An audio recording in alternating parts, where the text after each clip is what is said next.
Having thoroughly rejected the gospel of Jesus Christ, Aleister Crowley would earn the title of the wickedest man in the world by the London newspapers. The British media exposed his bizarre satanic rituals at the mysterious Abbey Thelema in Sicily.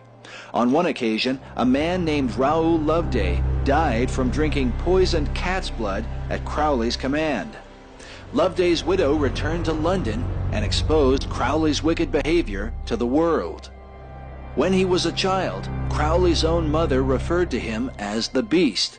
According to Crowley researcher James W. Revac, he quickly identified with the title, and for the rest of his life, he viewed himself as the Beast of the Apocalypse, the enemy of Christianity. Like all New Age adherents, past and present, Crowley revered the serpent's lie from the Garden of Eden. He wrote, "This serpent, Satan, is not the enemy of man, but he who made gods of our race, knowing good and evil. He bade know thyself and taught initiation." Through the 20th century, the influence of this black magician and professing Satanist upon popular culture has compelled some researchers to consider him the real father of the modern New Age movement. Well, he's basically not only the father of modern Satanism and the most highly regarded Satanist of the last century, he is also the father of the modern New Age movement, which is extensive around the Western world today. I won't say he single-handedly ushered in the New Age movement, but he, more so than any other human being, was instrumental in the popularization of the New Age movement. Altered states of consciousness, trying to make altered states of consciousness scientific, through whether it be hallucinogens and seeing reality different, and using the comparisons of a microscope and a looking into a different reality on a spiritual level, whether it was drugs, whether it was astrology or the practice of ritual magic, whether it was sex magic, whether it was his ideas of world unity through magic and so forth. All these are very popular through the 1960s and after that in ushering in what today is called the New Age movement. But he was very, very powerful as far as, more so than anybody. Satanists will admit that Aleister Crowley was, the Satanist of the 20th century. Anton LaVey and the Church of Satan, which was more notorious than Aleister Crowley's group, was simply pop Satanism to many serious Satanists. Hail Satan! Hail Satan! Shem Ham Farash! Shem Ham Farash! Hail Satan! Hail Satan! And even Anton LaVey's group, Anton LaVey's library was chock full of Aleister Crowley's books. The co-founder of the Church of Satan with Anton LaVey, Kenneth Anger, was an avowed Satanist who was a follower of Aleister Crowley.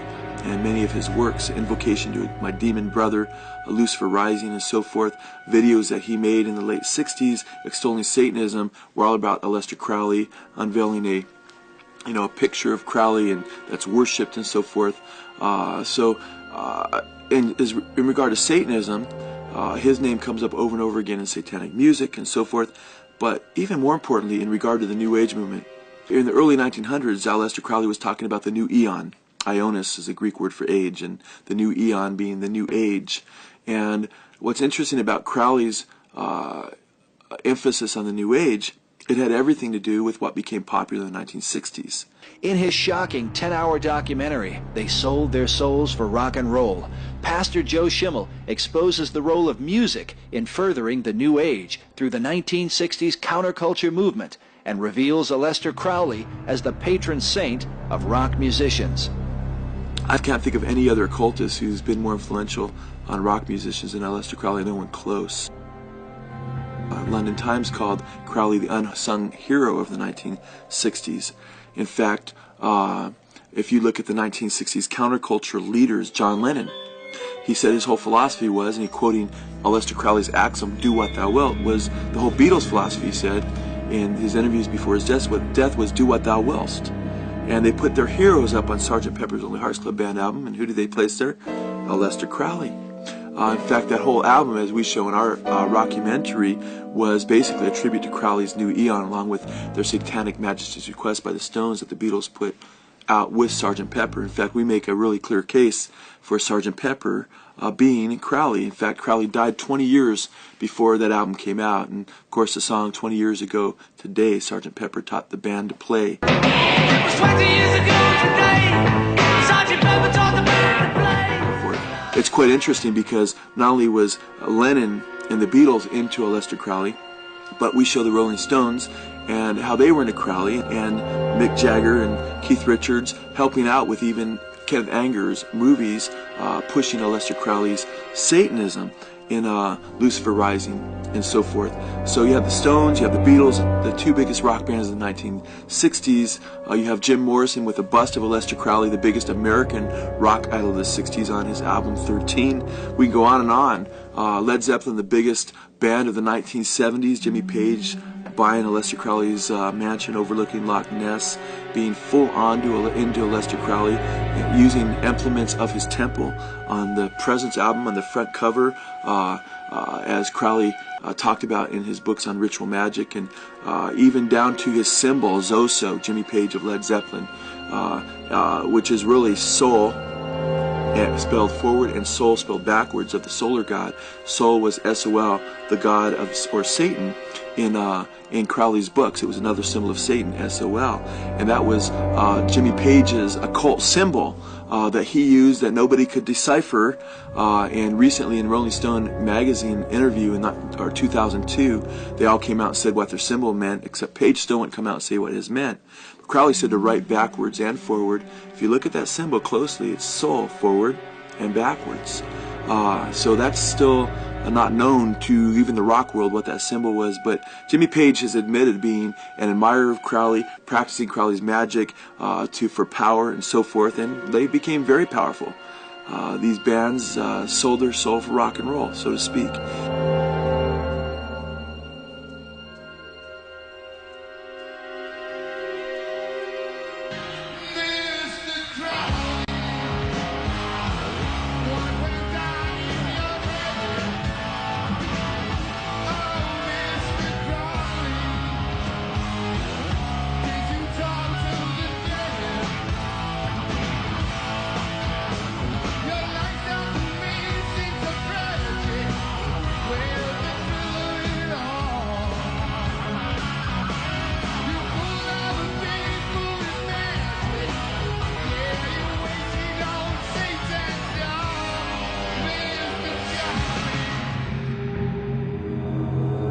This chilling song, performed by Crowley disciple Ozzy Osbourne, is said to reveal perhaps the darkest side of the New Age. In the latter half of the song, listen as Osbourne calls upon Crowley, known as the Great Beast, to ride his white horse. Schimmel and others believe this to be symbolic of the coming Antichrist, known as the first horseman of the apocalypse. In the book of Revelation we read, "And I saw, and behold, a white horse, and he that sat on him had a bow, and a crown was given unto him, and he went forth conquering and to conquer." In his writings, Aleister Crowley would refer to Antichrist as the crowned and conquering child, the Lord of the Eon.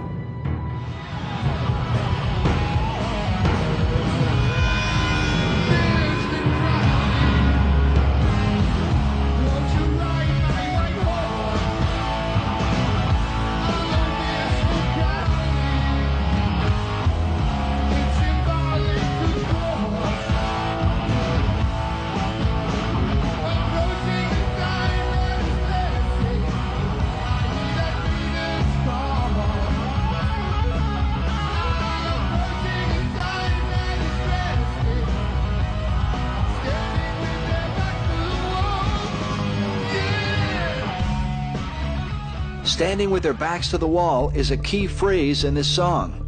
Some researchers believe it denotes the mass murder of those who refuse to worship the New Age Christ. Standing with their backs to the wall, awaiting execution. And ultimately, that's where all this is leading. I mean, it's all about peace and love on the outside. But when it all comes down, there's going to be a brutal leader that will emerge, who Crowley was forthright enough to talk about in his books, and talked about this bloodbath that would come, wherein Christians would be put to death in the establishment of the New World Order. But is this merely the radical view of a drug-crazed Satanist like Aleister Crowley? Or is there, as many suggest, a global effort at work? We remind the viewer that the 20th century is without question the bloodiest in man's history. Some 170 million lives were lost to Nazism, communism, and the various killing fields of the world because of the darkness in the hearts of men. The Bible warns that the heart of man is deceitful above all things and desperately wicked. Who can know it? For out of the heart proceed evil thoughts, including murder. Researchers argue that the chief influence behind the United Nations is an organization known as the Theosophical Society, considered by some to be the most powerful occult organization in the modern world. The Theosophical Society has had more influence on the United Nations than any other religious society, whether you would call it Christian or occult. The House of Theosophy, as it is called, was founded by a woman known as Madame H.P. Blavatsky. Madame Blavatsky was a mystic, and she had truly supernatural powers. She had a tremendous impact on people and was able to recruit many of the world's leading people into her organization, people like Arthur Conan Doyle, who wrote the great stories about Sherlock Holmes. Thomas Edison was one of her disciples, as was William Stead, who was one of the four original members of the secret society Cecil Rhodes created, which became the Council on Foreign Relations. Many key people, in the 19th century joined Theosophy, as in the 20th century Margaret Sanger and Adolf Hitler were disciples of Theosophy, as are people like of Robert Mueller, who for many years was the Assistant Secretary General of the United Nations, because the major driving force behind the idea of the United Nations and world government is the occult. In 1888, Blavatsky published her now famous work, The Secret Doctrine, a book revered by occult practitioners all over the world. Adolf Hitler reportedly slept with a copy of this book at his bedside. Blavatsky subtitled the work, The Synthesis of Science, Religion, and Philosophy. The Secret Doctrine is filled with ancient mystery wisdom that more than a century later continues to hold New Age readers spellbound. There's no way that a girl with a 6th or 7th grade education could possibly have written this. These volumes were channeled to her by a demonic spirit she called Kuthumi, and she actually traveled to Tibet, to India, and she claims that she actually went to Tibet and actually met her master there. Kuthumi is the name given to a Tibetan spirit master who was Blavatsky's teacher in her lifetime. Blavatsky is pictured here with some of the masters or spirit beings she communed with and admired: Kuthumi, El Morya, and Saint Germain. Under the mysterious orders of such spirits, Blavatsky's mission was to bring a philosophical understanding to unexplained phenomena, such as the mysterious rappings and other spirit communication that had been occurring in the West. Blavatsky maintained that spiritualistic phenomena without the philosophy of occultism were dangerous and misleading. For this apparent reason, the spirit beings directly commanded Blavatsky to begin the Theosophical Society. The official website of the society in Adyar, India, says that the Theosophical Society may be said to have begun when H.P. Blavatsky, under orders of the masters, returned from India in 1871 to found an organization through which the West and the world in general would be instructed in true spirituality. The official birthday of the society came 4 years later in 1875, with a formal declaration from Henry S. Alcott, the president and co-founder of the organization. Blavatsky's House of Theosophy would formalize what began as the New Thought movement into a religious system that would dramatically change the Western view of God and his relationship to mankind.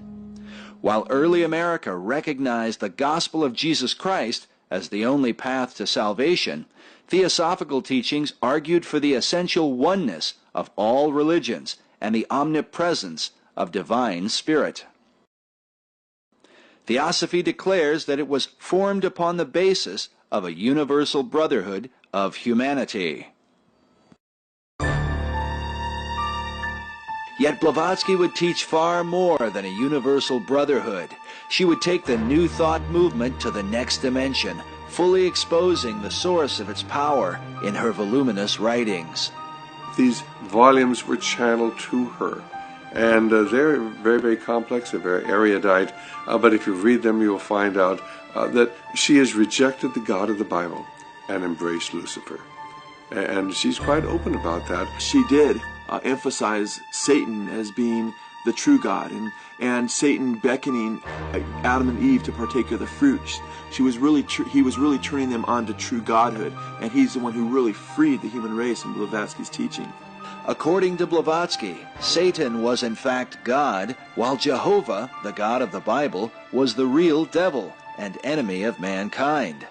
Blavatsky wrote that the appellation Satan belongs by right to the first and cruelest adversary of all other gods, Jehovah, not to the serpent which spoke only words of sympathy and wisdom.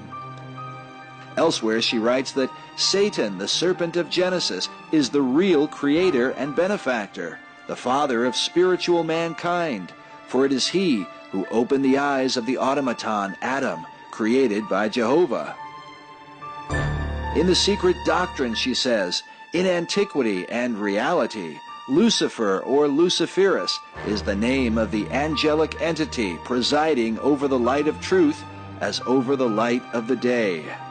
Lucifer is divine and terrestrial light, the Holy Ghost and Satan at one and the same time.